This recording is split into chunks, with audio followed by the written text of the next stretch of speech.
going on, everyone? There's nobody on yet. There's somebody on. What's going on, Jonathan? What's up? What's up? I'm just filling up this tank, trying to figure out where all the plugs are and where everything is, what I'm supposed to be plugging into. Don't really have a lot of stuff up here, but these two tanks will be up and running by tomorrow or Sunday. Just because I have to get the fish start moving down here. So I'm gonna be probably putting some angel pairs into these two tanks. Well, there's 7 of you guys on. What's going on, Super Blanco fans? How you doing? What's going on, George? You're on her, eh? Good. What's going on, Kenneth? So yeah, like we're just setting up. I want to get some of these set up today. I'll sit over here and talk with you guys until the tank fills up. Then I gotta go to Home Depot to buy cinder block. Set up racks here behind me. Not the wood, but they didn't have a cinder. I'm a mess today. I've been running around like a crazy person. I had to go to work also, and so I did that. Had to go to a COVID test for work, so I went and did that, and I'm pretty happy with how things are coming along. What's going on, Sandy? How you doing, sweetheart? Hope everybody's having a great day. Happy Friday. I don't have to carry buckets, which is a nice thing actually. I was kind of liking that. The fact that I just, turn my tap on and water starts flowing out like it's, it's like Christmas. It is. Feels good, I'm using the Higer new Python. I hope it gets better. No, it's random. I'm here and I'm filling up these two tanks, and I have to run to Home Depot to pick up cinder. What's going on, Scaper? How you doing, bro? And so I figured I'm gonna quickly live stream while I sit here waiting for the two tanks to fill up. I'm not gonna fill them 100%. What I'm gonna do is I'm gonna fill them up. I just want to have some water in there, just so that there's some water being aged in the tanks. There's also beneficial bacteria in the tanks. These were already set up in my room. Last night I just drained them and put them in my car and brought them over this morning. What's going on, GB? Thank you, Sandy. So because we're doing that, I figured I'm just gonna let them fill up for a bit, and then I'm also gonna bring a lot of water from the house, and so these guys will be filled up with water from the tanks that the fish come from tomorrow when I bring the fish. But in the meantime, I definitely want to make sure everything is on point, and so on and so forth. So we're going downstairs real quickly. There's 22 of you on. That's amazing. Give this video a thumbs up. What's going on, Aquasha? I don't have you on the super secret chat group, so please send me a message on Facebook so I can add you to the super secret chat group where we all have our super secret conversations. It's a wealth of information and knowledge, actually. There's a lot of you guys and girls that are channel members that are on there, and enough times I go on and I learn so much just reading through the chat, just reading through everybody's questions and answers, because it's not just me. There's like Father Fish is on there, so Kenny E's on there, so like these are like big name aquarists, like people that even I myself look up to and get advice from. And so enough times they're giving advice on the chat group, so I go there and I read through it, you know what I mean? So it's a good resource, I think. If you are a member, send me a message and get on the chat. And thank you. Well, I'm Canadian, eh? So this is like our uniforms, If you're Canadian, you basically wear plaid. That's what you're supposed to do.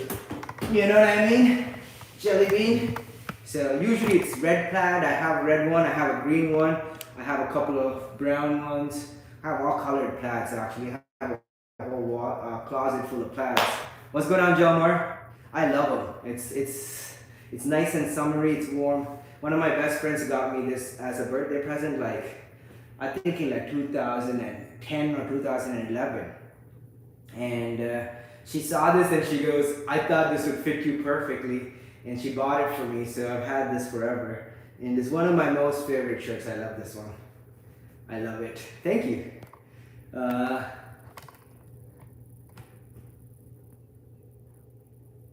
And who did I miss? Cassie Alaji. How you doing, bro? Nice. how many fry did you get? I bet you it's a huge spawn. Hey, if you're watching this right now, give it a thumbs up. If you're watching it on the replay, give it a thumbs up and let me know you're part of the replay crew. I always read those things when I'm at work and I'm just skimming through, but I always go through them. I'm gonna try to get back to everybody now. Once this is all done and I'm more settled in here. I want to see how the room looks. So, I'll give you guys a little preview. So, I've been trying to plan things out. This is obviously going to be one rack system. So, I'm going to have a lot of my breeding pairs of angelfish in these tanks here, and also these two tanks here. So, most likely the top ones will be 20 talls. 1, 2, 3, 4, and then the bottoms would be 15 or 10 gallons. I haven't figured out what I'm going to put in the bottom yet. The same thing happening on this side. So I'll have about 4 tanks up here going across potentially, or 1 2-footer and 2 3-footers. I don't know. I haven't figured that out yet. It's going to be based on how these lengths are going to measure out. And then on the bottom, again, we'll probably put some smaller tanks. This closet is empty. I'm gonna have my air pump up here and most likely run a loop in this room. So I'll have to get air pumps for each room. I do have an air pump for this room. So I'm gonna run that through this room. Not a lot of options. This room does have its own heater right there. So I'm gonna try to maintain the environment in here. Yes, I do need a lot of power bars, man. So people have been donating all kinds of stuff. I got tanks, I got some power bars from a few friends, things like that. So I'm adding everything I have.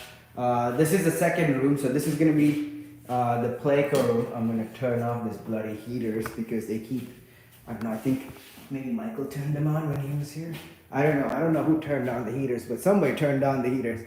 And it wasn't me, because I made sure I turned everything off. So,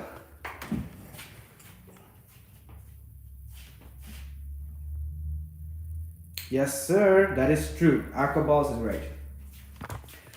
If you take care of if you keep the water clean, and like nitrates low and no ammonia buildup and stuff, and you feed them constantly. A lot of baby fish need to eat like pretty much 24/7.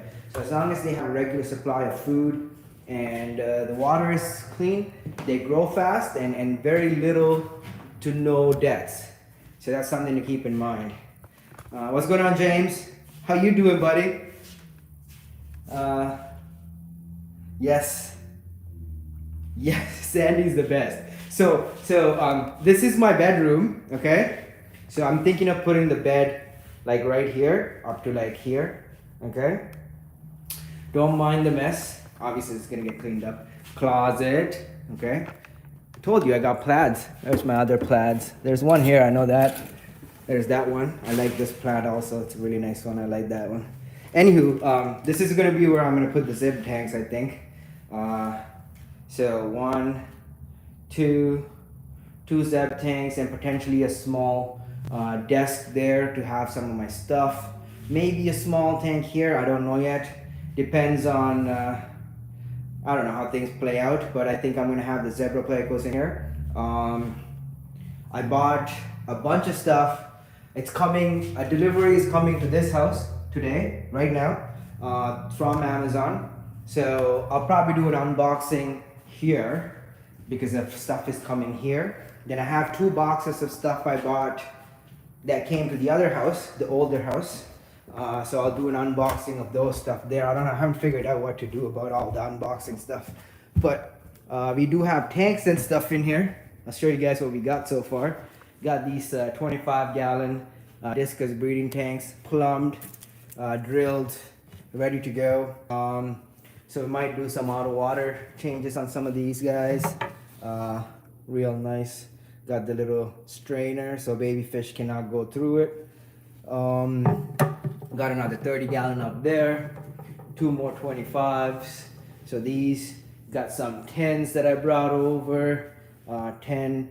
That's a 20-gallon tall, so that's gonna get set up upstairs. That's another 10. This is a 25 tall angelfish breeding tank. Really nice tank. Could put a pair of discus in there also. Older tank that needs some repairing. Got some small tanks brought in. I'm gonna fill this up today and potentially get that going because I have some shrimp I need to put in here. And then these are the same deal. Probably do some planted tanks and stuff. Probably put another one there. A couple of small guys here. Because obviously there's a lot of counter space which I do not need. I'm not planning to make a lot of food up in here. So got some peat moss. I hope so. I hope so. I mean, here's the thing. This house does not belong to me. But at the same time, there is a lot of leeway on what we can do in here. So that's a good thing. I want to show you guys something that I'm really happy about. This is from my beautiful friend Sandy Diamond. So this is the first piece of art I brought over. I have a few more that's coming over. I'm really happy about this. This is one of my fish. She painted this for me. He actually passed away like a month and a half ago from old age. So this guy, I've had him for like a year. He did really well for me. It's a really pretty fish. I really like these long fin types. And so Sandy was nice enough to paint him. There's her signature right there, Sandy Diamond, and the date that she painted this. So I'm gonna try to get this framed as soon as I have some money, and until then I try to hang it here somewhere. Haven't figured out where I'm gonna put it, but super excited to have this and have a place to finally set it up. And I'll give you guys a little preview of some of the stuff we have. So here we go. Sandy's a really good artist. Yeah, you guys want custom paintings done, send her a message. Like, she does commission work, really good quality and super amazing. You send her pictures of your fish and she paints them for you, whatever. Like, I mean, I'm getting a horse painting done. I also want a few other ones done. I just don't have money for it yet, so as soon as I have money, I'm gonna send her some money over and get some of them commissioned. So we got so the universe is talking to me. Breeding Autumn Angels. That's the first book that my partner decided to leave right outside with the page open to the exact page. This also talks about discus. This is a really good book right here. Braiding Discus. So it's a lot of information. Eggs, how egg survival, pH, TDS. You know, like how to raise the eggs, what kind of water parameters, how to raise the fry, at what stage you need to start feeding them, all that good information. This is amazing. This is from 1994, June of 1994. So this book is almost as old as me. Well, not really, but close enough. So these are different types of discus, a wild brown, a wild blue. Oh, this is a captive bred one, so right there. So they talk about all that.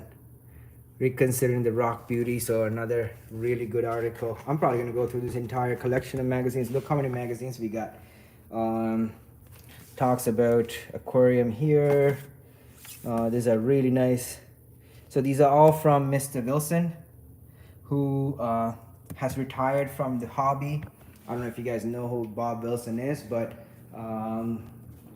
he was nice enough to give us all those material when we ended up getting the tanks that he was giving up. We bought, I think, the person I got the place with bought all the tanks that Bob Wilson had. I don't know if you guys know who Bob Wilson is. He's a legend in the aquarium hobby here in Canada, discus breeder, long time, and so I'm pretty happy that we got all these material on top of the tanks. Pretty cool. Look, there's more books. There's books about discus. What's going on, Greg? First water event, yes.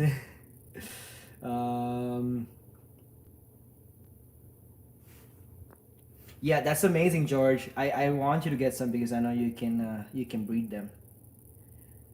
He's ignoring us about his water. How am I ignoring you? I'm just going off, right? Okay, let me see what you guys are saying. Check your water. Oh, no, I turned it off already. Are you kidding me? It's the first thing I did. What's going on, live feeding? Yeah, I did turn off the water. Yes. Thank you, Greg. No, not a water event. I turned that bloody thing off like before I came downstairs. Here, let me actually go and bring the okay, you guys can see me. Don't look at my ass, okay? All right.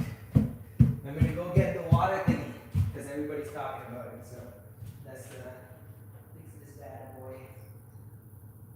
Okay. So.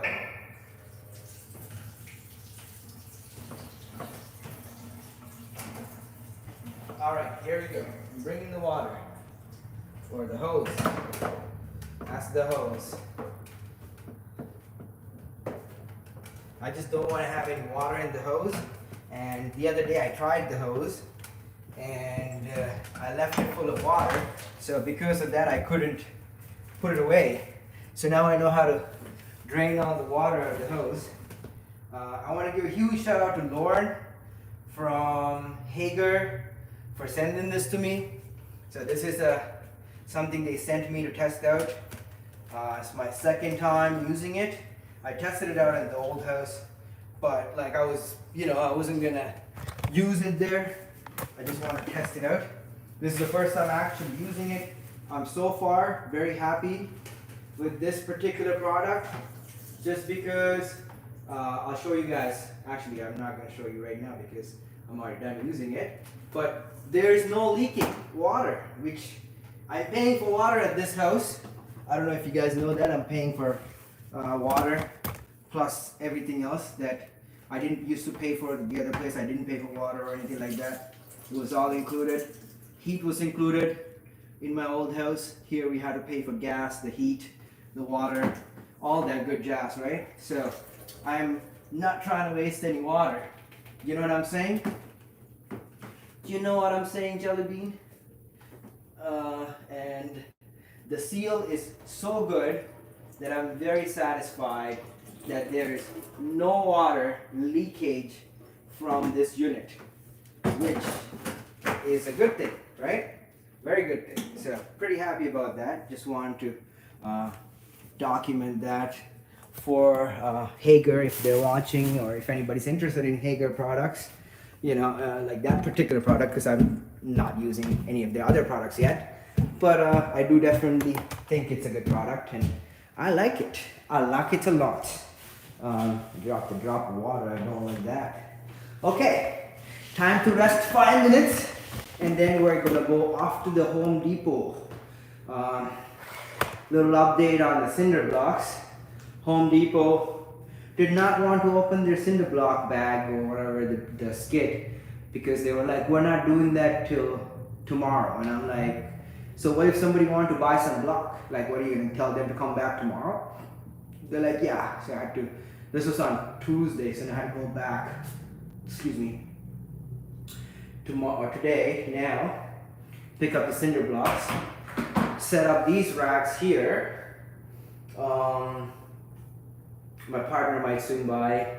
He's finishing work just now, so by the time he's done work, he might come by and give me a hand.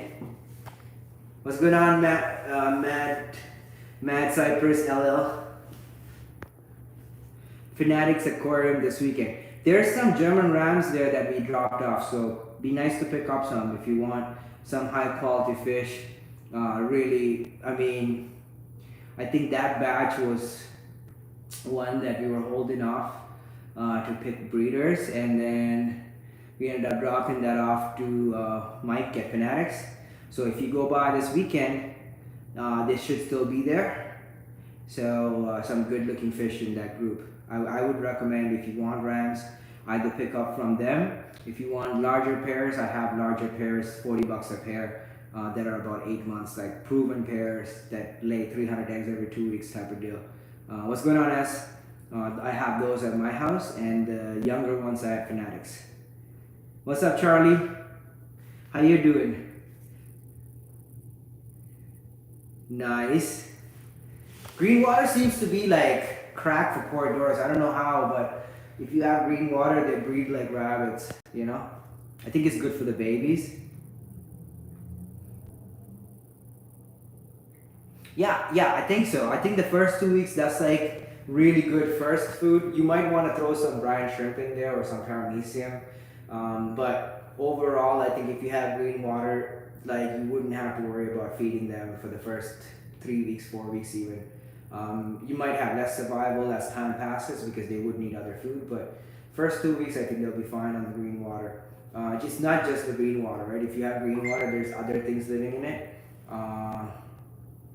Joey says, I definitely want a pair of rams. Definitely, bro. We're trying to figure out how to get fish to you guys in the US. So it hasn't been set up yet, but I do have a friend driving across end of this month or the beginning of next month. So he told me he might be able to take some for me. So we'll figure that out. But if worst case scenario, once I'm settled in, so at the end of May, I will be able to figure that out because I have a lot of friends that do truck driving and stuff back and forth to the US. And if I just ask them to take a small box of few fish and drop it off to you somewhere, you know, along the way, it shouldn't be an issue.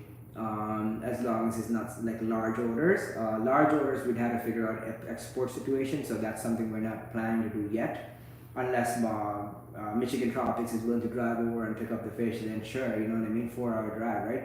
So that's like friend deals, but like outside of that, we're trying to stay local just because it's less paperwork and less hassle. But everybody that's part of the fam definitely will hook you up.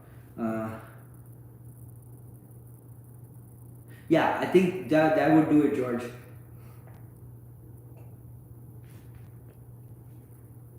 See, that's the thing about corridors I found. They're not one of those fish where, like, you know, with angelfish, you have a pair and they lay eggs once every 10 days and 12 days, 14 days, whatever it might be, depending on the conditions and the fish. And that's the only time they lay eggs. And then 10, 12 days later, they'll lay eggs again, or 2 weeks later, they'll lay eggs again. With corridors, I found, and even with like some of the smaller tetras and stuff like that, they tend to breed every day. So like, if you're trying to spawn them, the best strategy is what George is saying, is to have a bunch of hiding places in the tank, mops and stuff like that, green water or like paramecium, you know, some kind of food source for them, and just let them go crazy for like a month, you know. And then once you have like a whole bunch of babies, I also found that corridors, once there's a bunch of babies in the tank, they tend to eat the really small ones as they get bigger. So like, they do balance out. So you have to remove the small guys as they get to like a ½ inch or whatever. So before they become predatory towards the really small ones. So that's the trick. But it's, you know, I'm looking forward to seeing your results. Of course you do. You live in California, buddy. I know you feed blackbirds. We just, you know, gotta pay so much for it.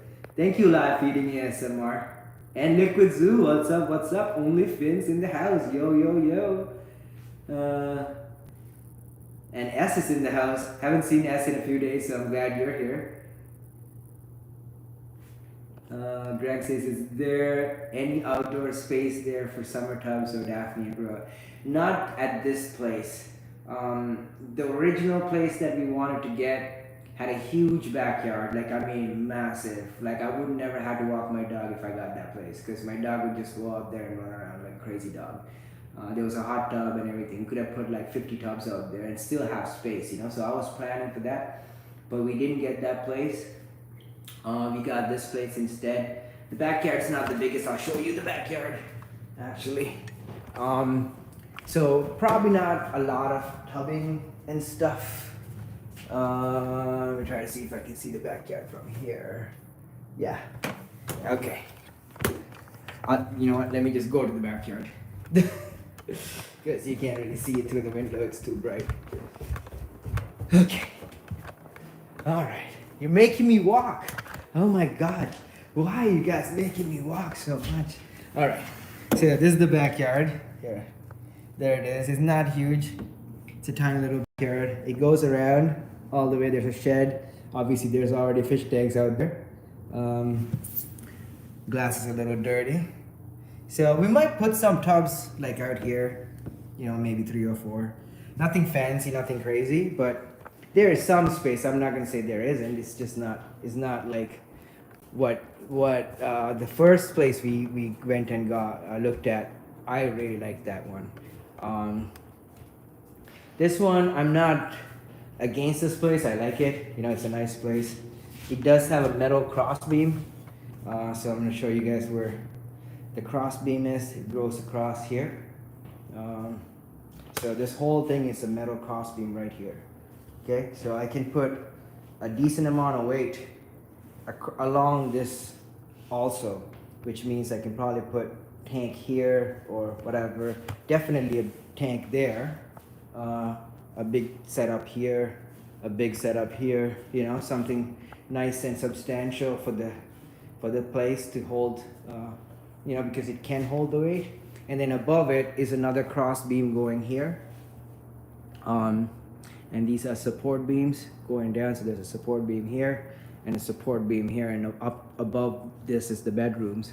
So I can put a decent amount of weight along this cross beam here. We did have a contractor come in and check it out. So I was told that that's safe to do.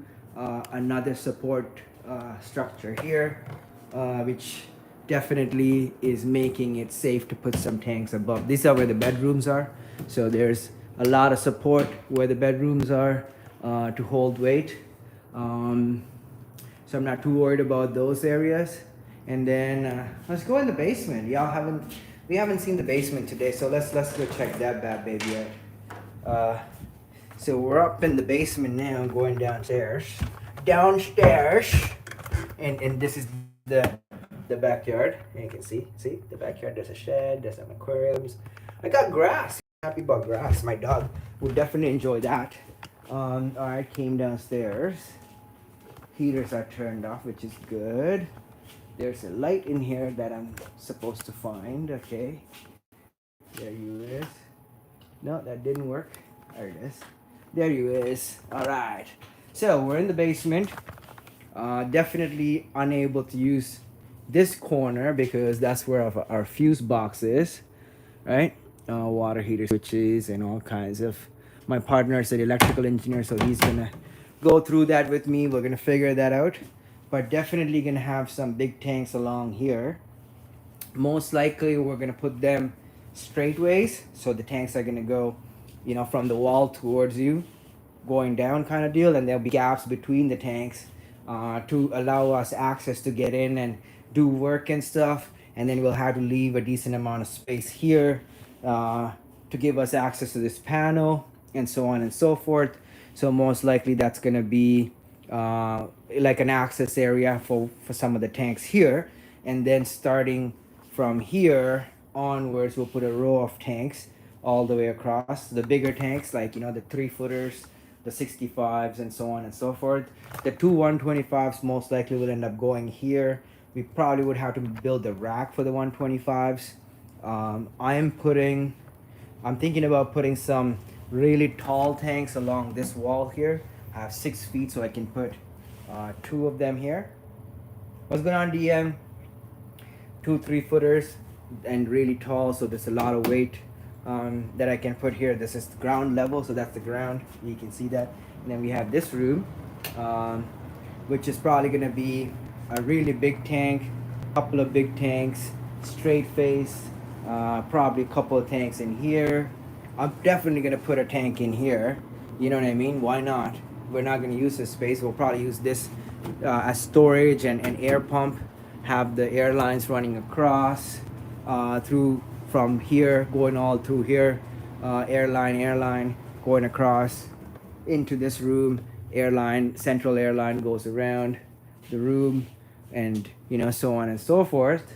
And this is the next room, which I'm not gonna walk into because it's dusty. Definitely putting some tanks at the bottom floor there. I want to put my 6-foot rack system in here possibly. I haven't measured it, so I might just put 1, 2 type of deal, give access to somehow. Might take this door out. It's easy to replace these, just have to remove these screws, remove the door, so I don't have to worry too much about having that open or closed, or just have it completely open the whole time and put one rack system right here across, covering the door and access to it, whatever. But we do have central heating in here with the baseboard. That's one. There's another baseboard heater. I think there was one in here. No, there's no one in here, but that's okay because the heater's in here. That's the heater. That's the water heater. So that's nice. And then we have a huge baseboard right there. So this place does seem to have a decent amount of heat. And obviously these things are hot as hell. So they heat up pretty nicely too. Look, see, I'm touching the thing. And this is the cross beam metal going across completely the whole house, essentially holding on a decent amount of weight. You can see the cross beam right there. That's the metal cross beam going across. There's only one metal cross beam, and then these are the support beams above it, which is nice. I like how they're fully going the right direction for me. And then there's no cross beams in here, but that's the main one going across. So there's a lot of support. These walls are all framed properly, you know what I mean? We went through, looked at everything. This is giving up a lot of support here. This frame adding a lot of support next to the cross beam, so I'm not too worried about that. Access to the upstairs. I don't know if you guys saw this, but this is super cool. So that's the 3rd floor all the way up. You can't really see it, but it's all the way. Okay, there we go. Camera turned. So it's an access hatch to the 3rd floor.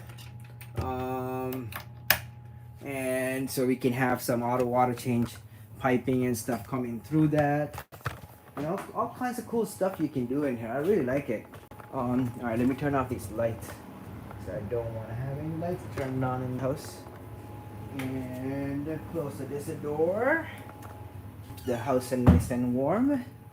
And yeah, we're gonna go upstairs. And yeah, there we go. Turned off that light. I like turning off lights. I think my dog's gonna like being here. She hasn't been here yet. So that's what's going on in the house. And yeah, I'm gonna run to Home Depot. Flower stash. Yeah. What's going on, Leia? Okay. Yeah, we told them, DM. We're not keeping like a million tanks in the upstairs and stuff. 2 rooms I'm gonna have my braiding tanks in. Living room, we're gonna have some displays. And the basement is all tanks. So we told them that and they're fine with it. You know what I mean? We're not, we're responsible adults. I think things will be okay. Even my current house, I haven't damaged the floors or anything like that. So I've been there 12 years now. And so I'm not too worried about damaging the floors or anything like that. These are nice floors. I would not want them damaged. That's the thing, like I'm treating this place like it's my own house, right? So everything I do, I'm always considering, like, and also the structure. I want it to be perfect for. Yes, thank you. I'm out of breath. COVID life. I had COVID last week, so right now I'm still recovering.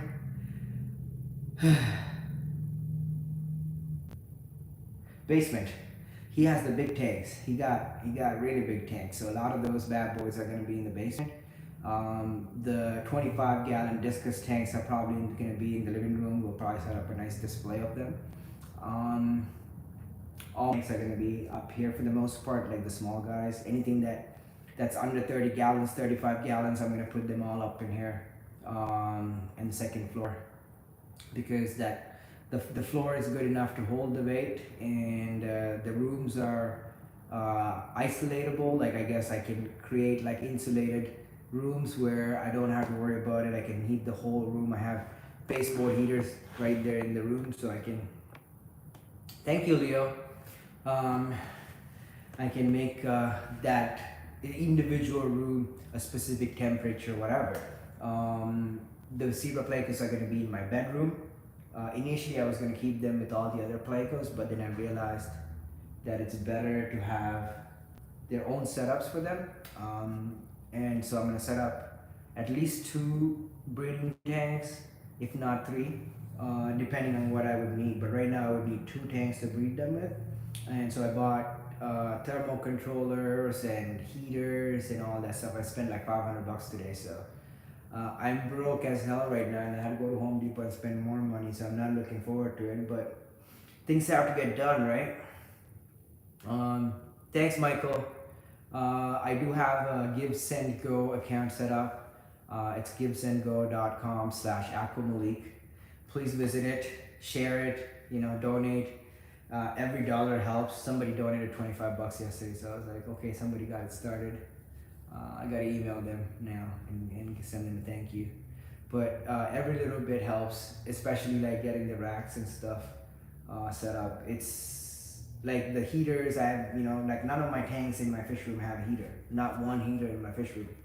So in this room, I probably have to heat some of the tanks that I'm gonna keep my breeding fish in. So that's costing quite a bit. Inkbirds, temperature controllers, like $50 each.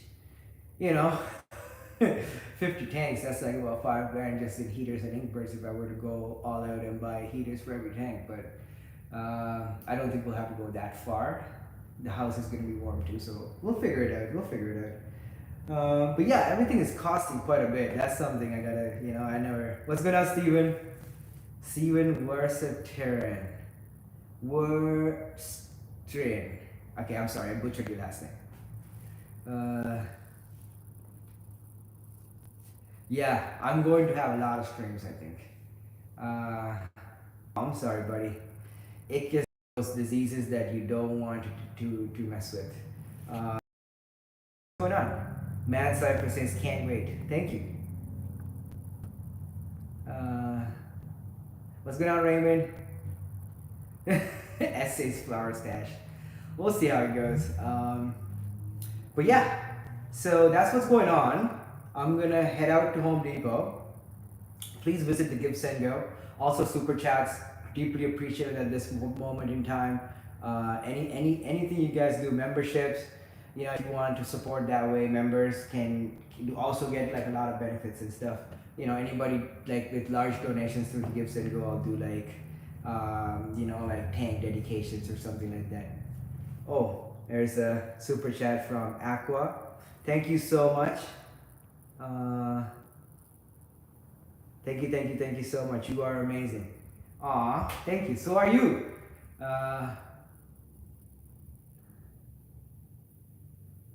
I am crashing from COVID. I'm not having a good time with COVID. I'll tell you that. It's difficult, I mean, okay, it comes and goes. When I wake up, usually I wake up with a lot of energy every second day. And then I have the first half of the day to get a lot of stuff done. And then I'm crashing. So today's been like that too. Yesterday I took the day off for the most part. I stayed home. I did like some packing and stuff.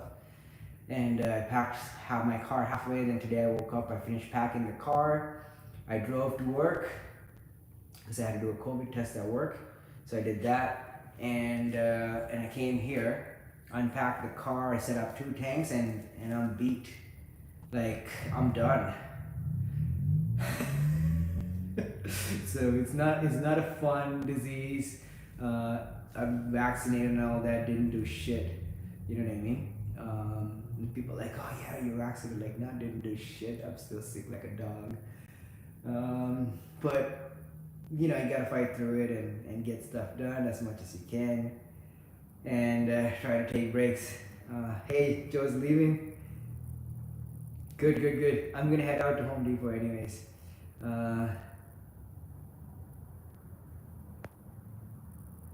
Get in on the memberships. It also helps you out quite a bit.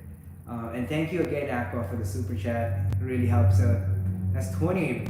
Wow. It's almost $29. That's the big super chat right there. Thank you so much. You are amazing. Thanks, Leo. I'm definitely gonna sign out in a few minutes. I'm just catching my breath. That's another thing with COVID. Once you sit down after working for a few hours, like an hour or two with the breathing stuff, it's difficult to get back up. Like if I was home right now, I'd take a nap. Like even now, like I feel like turning off this and then just laying down on the floor and passing out for a few hours. But I can't afford to do that because I had to run to Home Depot. I had to pick up those cinder blocks and I had to set up these 2 racks today. At least if I can get 2 of them set up today, I think I'll be in a good place. Then I can bring some fish with me on Sunday. When I can pack my car up tomorrow with stuff, and Sunday when I have to go do my COVID test for Monday, for work for Monday, then I can just drive to my COVID test and then drive straight here. I think that would be the best strategy. Leo's been a channel member for 11 months. Whoa, amazing, buddy. Thank you so much. And he has a question. What is the best looking Caradina shrimp with some green Kubotai Rasaboras? You want to stick with your Thai bees. Thai bees are your best bet. Best looking, little. Oh my God, Steven. Thank you so much. Housewarming gift. Oh my God. Thank you so much. That's a nice big gift right there. Steven P 2003. Thank you so much. Also a huge supporter of the channel. If you guys haven't subscribed to his channel, please go and do that. He has a really good channel with amazing fish content. A lot better content than mine. You know, I get too political with my stuff. I think Steven stays straight edge, right on topic, which is great. You know, I love you live streams too. So thank you so much, and I will definitely put that housewarming gift to good use.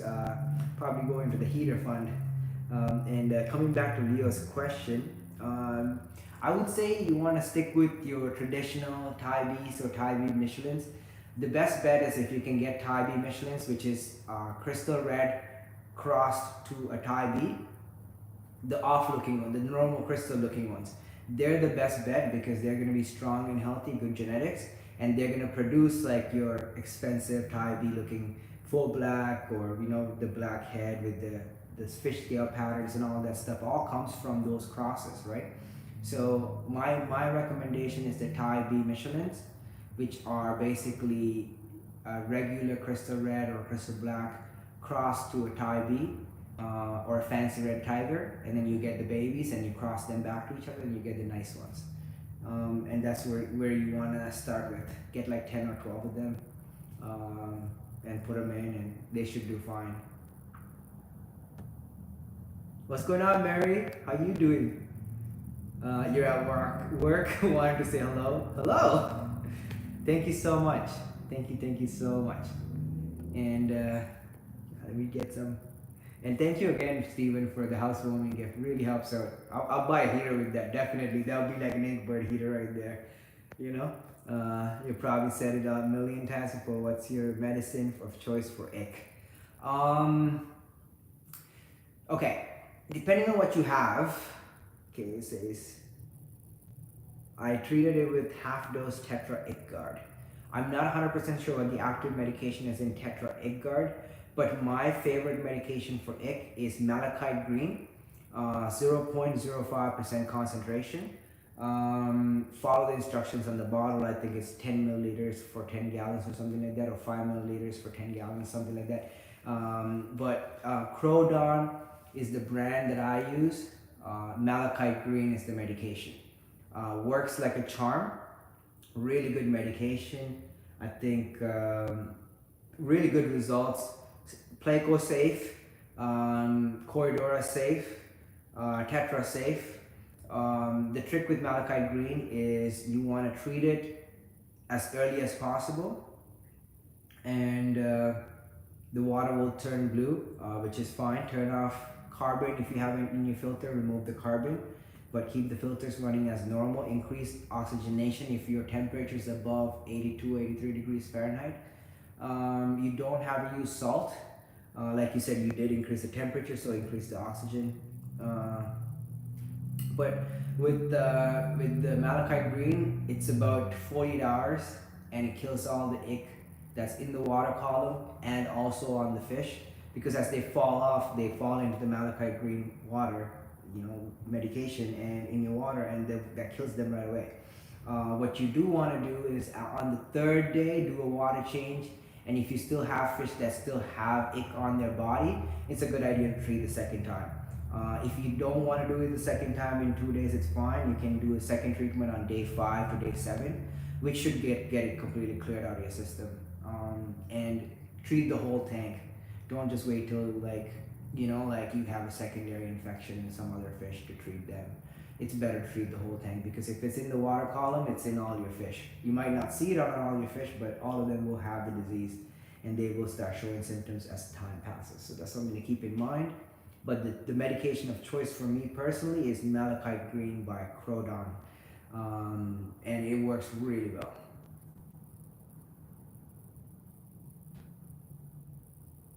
Oh no, your chat's showing.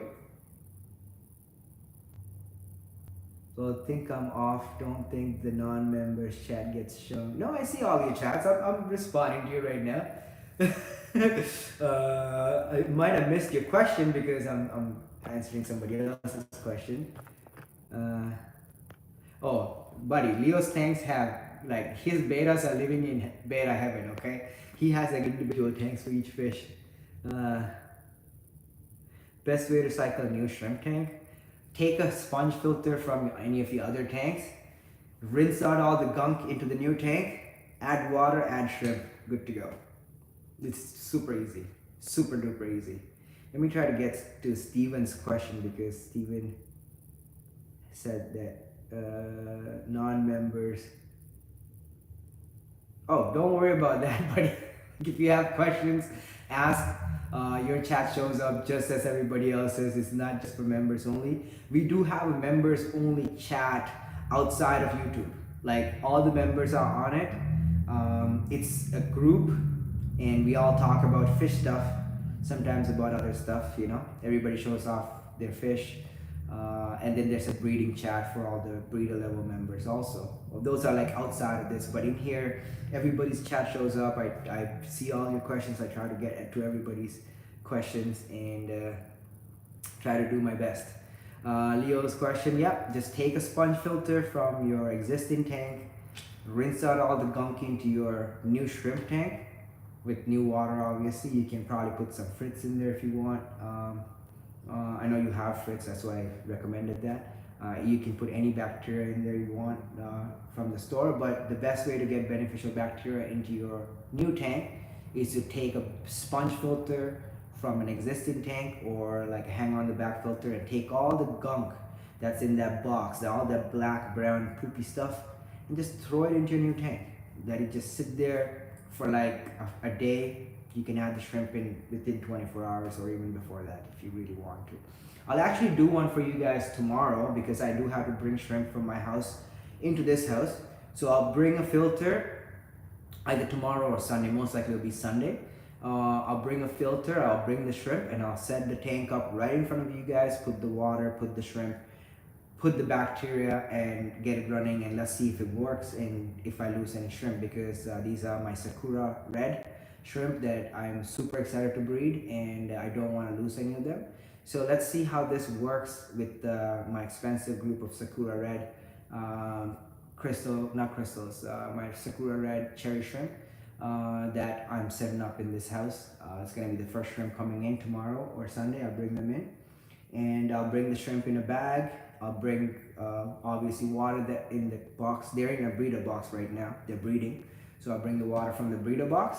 I'll bring a couple of gallons of water from another tank and a sponge filter, and just throw it in, see how it all plays out, and see if I lose any shrimp in the process. If I don't, I think this would be a good test for us, and go from there. Hi, I have sent you a message on Facebook for members. Oh, you did? What's your name? I want to. Okay, Aquasha. I'll find you. Let me find you. I know I'm supposed to be on there. Oh, Sharon. Okay, found you. Gotcha. Hi. Okay. Hold on. Let me add. It's me. I also. Oh, Steven. Take member. Okay, I'll add you in a second. There's like, look, I have 100 messages on my thing. Okay, like I'm not even joking. It's like all different messages I haven't got to yet. So I'm gonna let me find Aqua Shah. Cancel. Add member. Okay. Anybody that's okay, Shannon.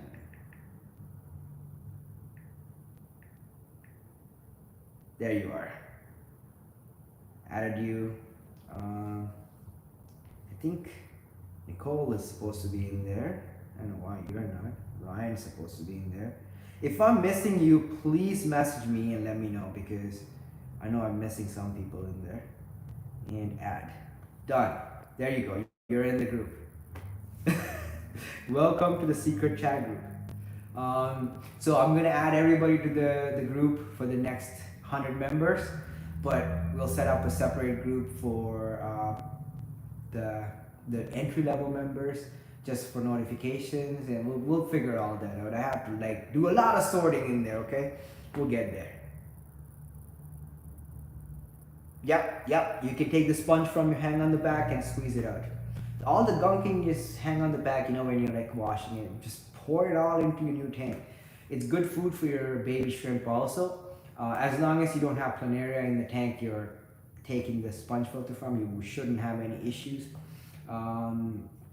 It's, you know, shrimp in nature are detritivores. They're like the cleanup crew in nature. They eat poop in gunk and garbage, decomposing things. So shrimp are not something that is super difficult to keep alive. The one thing you want to keep in mind, thank you Aquasha and welcome. What's going on, Dillian? Good day, bro. Hurrah. I'm glad to see you. Thank you, sir. Thank you. Dillian's been a subscriber of this channel since before I had 100 subscribers. So I love him for that, and thank you so much for continuous loyal support to our channel. And let me make Aquasha a moderator as well. So anywho, coming back to the shrimp. Shrimp are supposed to be one of the easiest things to keep alive. So why do people have a difficult time keeping shrimp?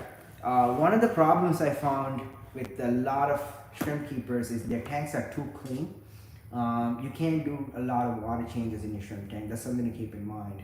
10% water change is more than enough. Once every 3 to 4 weeks, if you do a 10% water change. If you want to do a little bit more, feel like your nitrates are a little too high, I would say do like a 10% water change every other week. Any more than that, you're pushing your shrimp. What happens is when the water chemistry changes, the shrimp molt. Their skin comes off, and that's not healthy for them. And that happening more than once a month, your shrimp can die from it because their skins are not strong enough to, you know, whatever. So that's something to keep in mind. And they don't do too well with chlorine, dechlorinator, anything like that. So you want to have aged water. You want to have a well-established tank, you know, something that has a good filter running for a longer enough time. You know, there's a lot of beneficial bacteria. The water is not new. That's all it is. As long as you have like aged water, well-established setup, and you keep the right pH depending on the type of shrimp you're keeping, it's not difficult. If you want to keep neocardinas, you want to keep your pH above 6.5, ideally above 7. 7 to 7.5, even 8 is not a big problem for neocardinas. Carolina shrimp, which are your crystals, your Thai bees and stuff like that, the fancy red tigers, anything that is Carolina species, then you want to keep their pH below 7. Thai bees, you want to keep the pH close to 5. Regular crystals, you can keep at about 6, 6.5. The fancy red tigers and anything that is more like a wild form, you can keep at around 7 or slightly below 7. But then again, check with who you're getting the shrimp from, because if they've kept them at 5 pH and bred them at 5 pH for several generations, they might not do good at 7 pH either. So that's something to keep in mind. But that's it. Shrimp are super easy. Daddy Mahachai squeezing more eggs out of the female second. Wow. I hope they're getting going too. I love watching betas breed. Like when they wrap around the female and they just squeeze the eggs out, it's super cute to watch. And they look like they're like just after they boom, falls to the bottom dead. Like after like 30-40 seconds, he wakes up and swims back up, you know what I mean? So that's a fun thing to watch. Betas. And also gouramis. I've bred gouramis when I was a kid. Gouramis are super fun to watch. Even the really big guys, they wrap right around the female and then they do their little thing. I don't know what anabiotids or something like that. I don't know how to pronounce that. Air breathing fish, right? Super fun. All right. I caught my breath. I think I'm good to drive. It's 4:30, traffic rush hour, but I gotta make this trek to Home Depot before they close.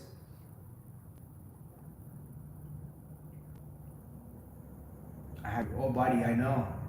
I'm not looking forward to the heat even now today. Like I was driving around today. I had my shirt was off. It was so hot. And like at one point I felt the sun hitting my arm and it was burning. I had to move my arm out of the sun while I was waiting in a traffic light. And that's how hot it was today. And today is only like the 22nd of April. I'm expecting this to be a really hot summer. I think we're gonna hit 40s and stuff, like Celsius wise, which is 100 degrees Fahrenheit. So I'm not looking forward to those days, but we do have air conditioning in here, so that's a plus. But I mean, every time I turn that thing on, it's gonna be like $5. So like, it's not gonna be something we're gonna be using all the time. And that's one thing I was considering also, getting a portable air conditioner just for the rooms that I have my playcos in, where I can, in the summertime, I can just manually drop the temperature without having to turn the AC on in the whole house. And play with it, but nice.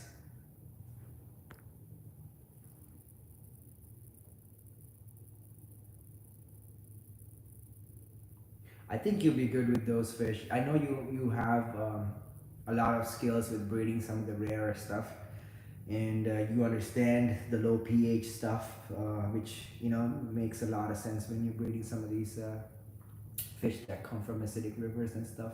So I think you'll do great with them. I'm looking forward to it. I just wish you lived close by so I can just drive over and pick up some fish, especially some bucaleras from you. And when you had those ultims, I wanted those pretty badly as well. So if you had lived, even if we both lived in the West Coast, like if I was in BC, I would have probably drove down, make a one-day drive all the way to California, pick up fish and drive back. But you're like all the way across the continent. For me, I'm in the East Coast, you're in the West Coast.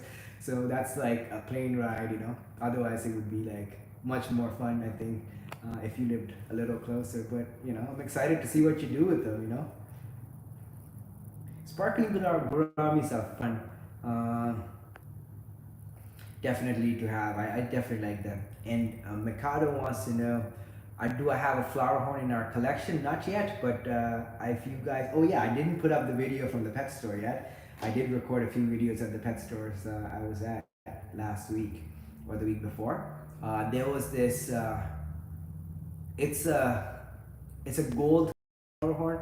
It has the same markings, red and blue and everything, but The body, I think it's like a outcross to Amphilophus citronella, which is Midas cichlid, I believe. And so it looks like a Midas color, the red, kind of red gold. It's so pretty, and it's $350. It's like about that big. So I wanted that one. The tank that it's gonna go in is not gonna be my tank. It's gonna be the 125. So I have to convince my partner to get the flower horn. Like I'll pay for it, but I'd have to convince him to take a flower horn because it's gonna be in his tank. It's gonna be our fish that we're gonna be using to feed all of our cull fish, like anything that we are not gonna sell. In terms of like anything, something that's born deformed or anything like that, that's where it's gonna go.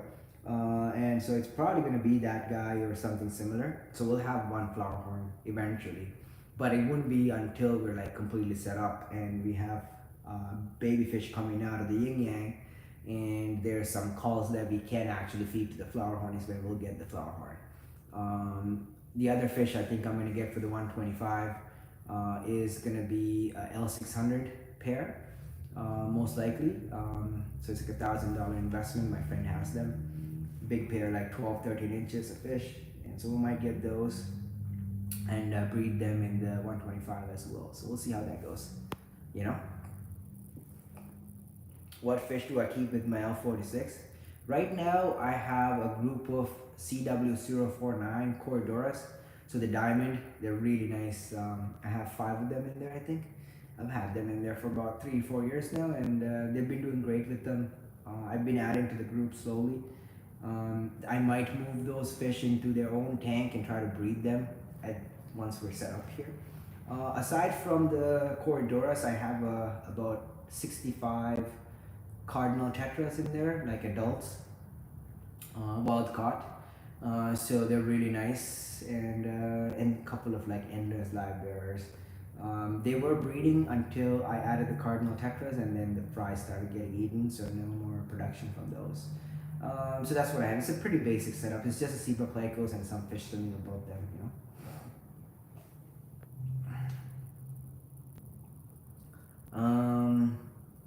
Can you please give a shout out to my friend Dixon Butts? Okay, shout out to your friend Dixon Butts.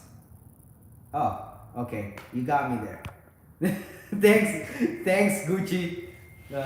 You were like 30 seconds too late because I read it. Now I understand what that means. Okay, so RJ1234 is probably gonna be timed out for a bit.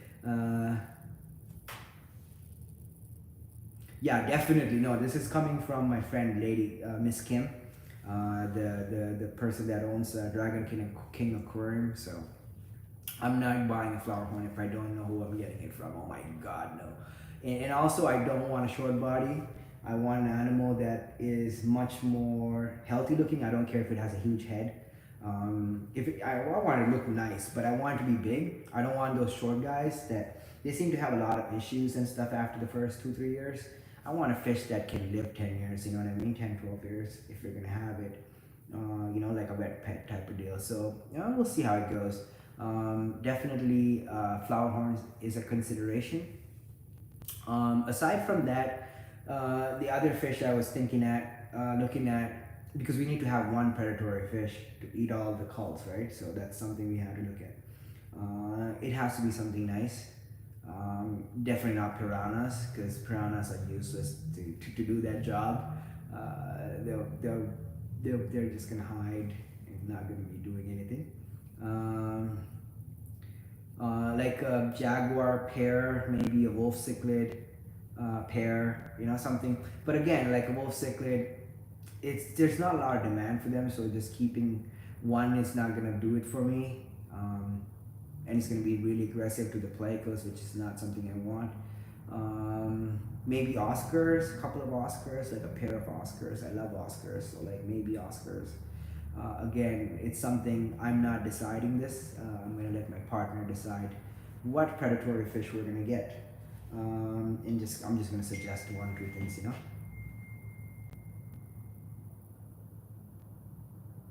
Okay, partner's coming by. I heard some flower horns are pretty aggressive. They are. I've had some fish.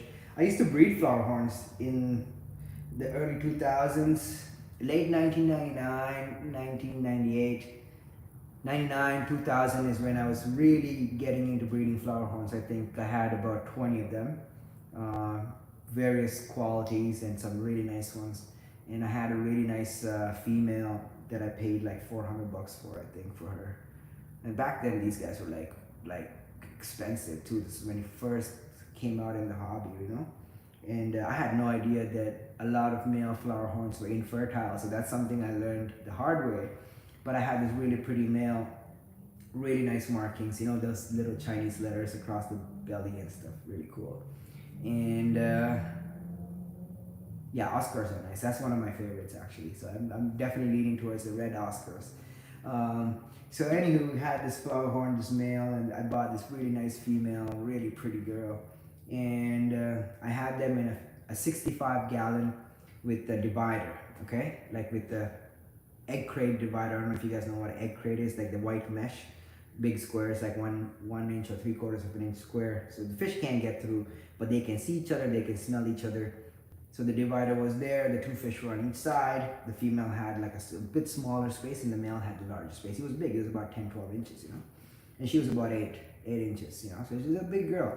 And I had a plate at the bottom where she would come and lay eggs on the plate from one side of the divider, and the male would come and fertilize the eggs on the other side of the divider. And that happened like 2 times, 3 times. And everything was good, but the eggs were not fertile. He was not fertile. I had no idea. So I was still trying to get eggs from him. And one day I went to work, and the female had figured out to push one corner of the divider and get over. And when I got home, the male had eaten her entire stomach area. Her vent was completely ripped off. A piece of flesh was missing from where her vent is, and parts were coming out. I did not expect this girl to survive, but she did. She was not able to lay eggs after that point, but she did survive that ordeal. I hated that fish at that point because that was like a very expensive fish that he destroyed. And they both lived for about 10 years after that until I moved in 2008 maybe. I moved downtown. I had to give up those tanks because they were too big to bring to the new place downtown. So yeah, good times. I do not deliver fish to Belgium.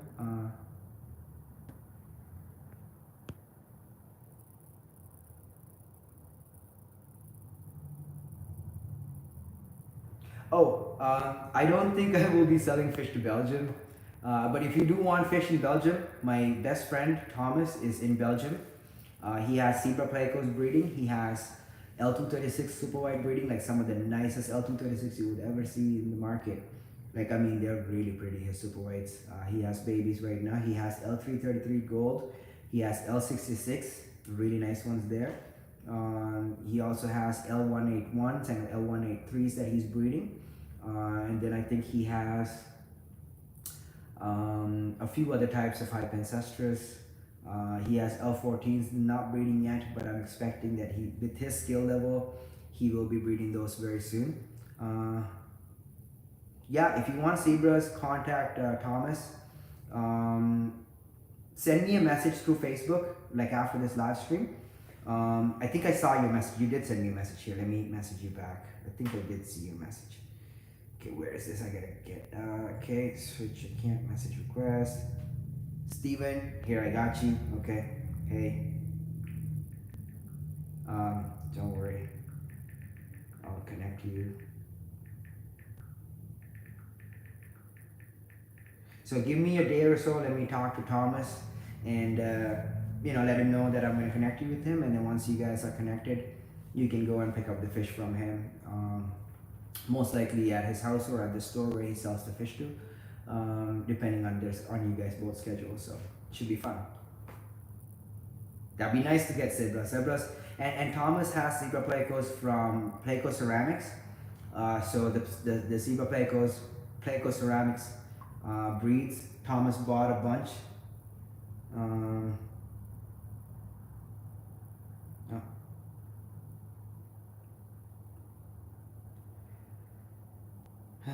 not sure. I don't understand why girls I've been to school with are messaging me on Facebook. Like, yeah, I got my phone number. Like, what? Just text me, right? So, anyways, yeah, I'll connect you guys and then go from there. But Thomas has zebra plecos from Pleco Ceramics, so he bought fish from Yuri last year, beginning of last year. Those fish are already breeding. The fish he bought from Yuri. So I know Yuri's fish, a lot of them died through the whole ordeal, and but the bloodline is still alive at Thomas's facility. He has about 100 of them that he bought from Yuri last year, and some of them are already breeding. So there's F1, I guess, from those babies. And Yuri also has some fish at his father's house in Ukraine. His father lives in the mountains, so those fish have also survived the entire onslaught from the Russian aggression. I want to really quickly touch about the whole Ukraine situation with Yuri Pleco Ceramics. If you guys want to help him, I highly recommend helping him out. And with him, you can go to plecoceramics.com and you can buy his food. He will ship it out to you. I recommend the Pleco tablets are great. That's what I feed to all my ancestors. I also feed the Pleco tablets to the 397s the odd time, just to give them a little bit of greens and stuff. So it's a good food for anything that can digest a large amount of algae and green material. I recommend the Pleco Ceramic Pleco tablets. My results speak for itself. Like, I have over 250 baby super reds that were born this year alone, just off of one pair. They're going crazy. I started feeding his food and my fish started going gangbusters. So really recommend that particular food for ancestors, especially the snow whites, the lemon blue eye, your super reds, your dragons, your whatever longfin varieties that you want to have good production and you want to have good health and good digestive function in them. So that's what I would recommend from there. And if you have hypancestris or Picoltias or L134 types, L010As or the red lizards and stuff, you can feed them the paste. I'm not a huge fan of the paste because you have to make it, and it takes some time. And I'm trying to reduce the amount of time I personally spend in the fish room, so I personally don't feed the paste myself. But my friend in Belgium feeds it, and the results are insane. Like, he's feeding it to all his hypancestris, his 236 sepoids. They're breeding like rabbits. Every 2 weeks he has a clutch, and all he feeds is Pleco Ceramics paste. So highly recommend going to Pleco Ceramics and helping him out by buying his product, buying the caves, and buying any of the dry goods he has available. They are shipping from Ukraine. They're still in war. They're still under attack, but Yuri has relocated to a more safer location, and he is able to ship from where he is to you all across the world. So go to Pleco Ceramics, let them know I sent you, that you want to help out with getting them reestablished in Europe, and all the money that you're spending there will definitely go into helping him get out of Ukraine at some point when he's allowed to leave, because right now he is not allowed to leave because he is a man, and they have a draft, which I don't, I personally support the draft. You know what I mean? Like, I'm a patriot, so I support the draft. And if war comes to any country, I think the men in the country should fight and defend the land and protect the women and children. That's our job. That's what God put us here to do. So if you are an able-bodied man, so I'm not against the draft, but at the same time, I know that he does not want to be a part of it, which I respect his decision on that. And but he's still not allowed to leave, which sucks, because I think if he doesn't want to stay and fight, it's best to let the people that want to leave. But I guess if we do that, or if the Ukrainian government did that, then that would mean most of the people will leave. Most men that are fighting, of fighting age, will end up leaving, which is not something they want. They want people to stay back and fight, right? So it's a very nuanced issue. I'm not for or against war, or anything like that. All I'm saying is, if something were to come to your country, it's, I think, a responsibility that we all have to protect our own land, to protect our women and children, and to protect our country and its sovereignty. So I think that's what I have to say about that. But if you do want to help him out, I think it's a really good way to help him is to go to their website and to buy product, because that way you're also getting something in return, and you're also gonna help him out financially. For food for when I have baby plecos. At the moment, I have baby plecos from another kind, but I went to take them to a breeding box. Don't want to upset the father and mother pleco. What I do, Stephen, is to take the entire cave that the eggs and the dad is in, and I put the whole thing into a breeder box, and I lock the top so that the fish cannot jump out or anything if you felt uncomfortable. Usually I do this on day 3 after eggs are laid to day 4, which is when they start hatching for most of the fish. If it's ancestors, they'll hatch before that. So what I recommend is getting the entire cave, putting it into a breeder box, and then go from there. Anyways, I gotta run. I'm finally having a little bit of energy. I'm gonna run to Home Depot before my partner gets here. And George says I started with flower horns also. Yeah, flower horns need a lot of space. I had about 30-55 gallons just to have flower horns housing them, just to have my breeding group, breeding stock. Each one needs his own tank. Oh my god, they're a pain in the ass.